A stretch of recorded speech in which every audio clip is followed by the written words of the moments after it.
On tire simultanément et au hasard. Je sais que tu as entendu cette phrase en probabilité. Aujourd'hui, je t'explique la différence entre les tirages simultanés et les tirages successifs. Supposons que nous avons un sac et dans le sac, il y a des flacons. Donc, dans ces sacs, j'ai mis des flacons rouges, des flacons bleus et il y a aussi des flacons noirs. Quand on nous dit, on tire simultanément et au hasard 3 flacons.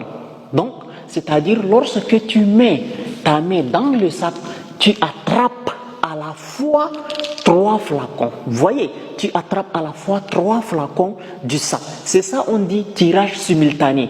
Quand on dit on tire simultanément et au hasard 5 flacons. Donc c'est-à-dire tu mets ta main dans le sac, tu attrapes à la fois 5 flacons, tu sors avec les 5 flacons. C'est ça on dit tirage simultané. Alors, supposons que dans le sac ici, il y a 10 flacons. Donc, c'est-à-dire le nombre total est de 10 flacons.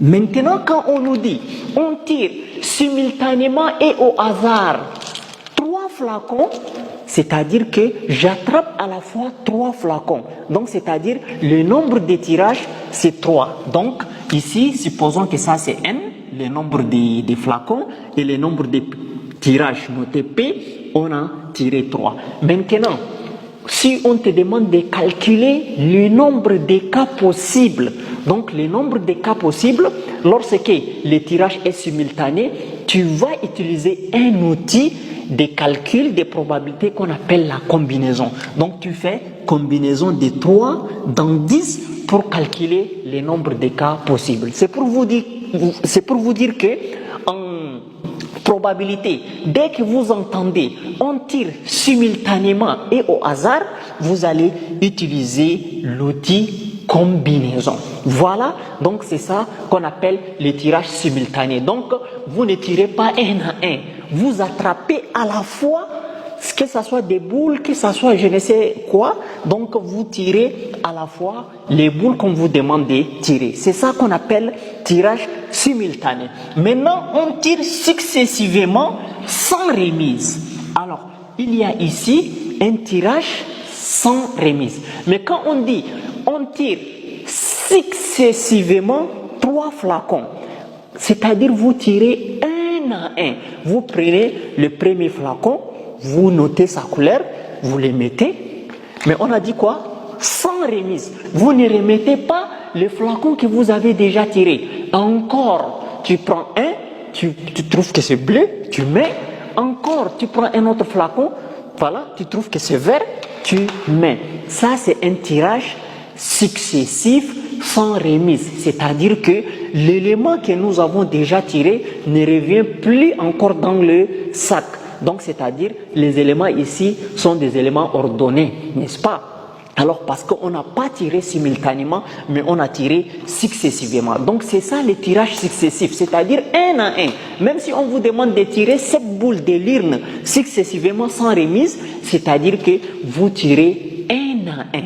Un à un, c'est ça le tirage successif sans remise. Maintenant, pour calculer le nombre de cas possibles pour le tirage successif sans remise, vous allez utiliser l'outil qu'on appelle arrangement. Mais avant tout, on a dit que le nombre n c'est 10 et p c'est 3. C'est-à-dire si on tire successivement sans remise 3 boules. Donc le nombre de cas possibles, c'est arrangement de 3 dans 10. C'est comme ça qu'on calcule le nombre de cas possibles lorsqu'on tire successivement des boules ou des je ne sais quoi sans remise. Maintenant, quand on dit on tire successivement, mais ici le tirage est avec remise. On tire successivement 3 flacons en remettant chaque flacon tiré. Alors, si le tirage est successif, c'est-à-dire que avec remise, on va tirer le premier flacon.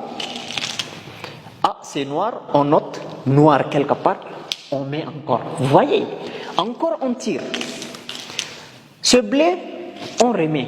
Vous voyez, donc c'est-à-dire il est possible que nous prenions encore le flacon que nous avions tiré. Vous voyez, donc ici on appelle un tirage successif sans remise. Vous voyez, les éléments, c'est-à-dire peuvent se répéter. Je peux prendre le même flacon que j'ai tiré avant. Vous voyez, donc dans ces cas, pour calculer le nombre de cas possibles, on utilise ce qu'on appelle l'outil, le PUPLE, ou encore appelé le P-list. Donc PUPLE ou P-list, donc c'est-à-dire n exposant P. Donc je peux dire 10 exposant 3, n exposant P. Donc c'est ça le calcul des tirages successifs avec remise. Très prochainement, je viendrai avec des exercices de probabilité.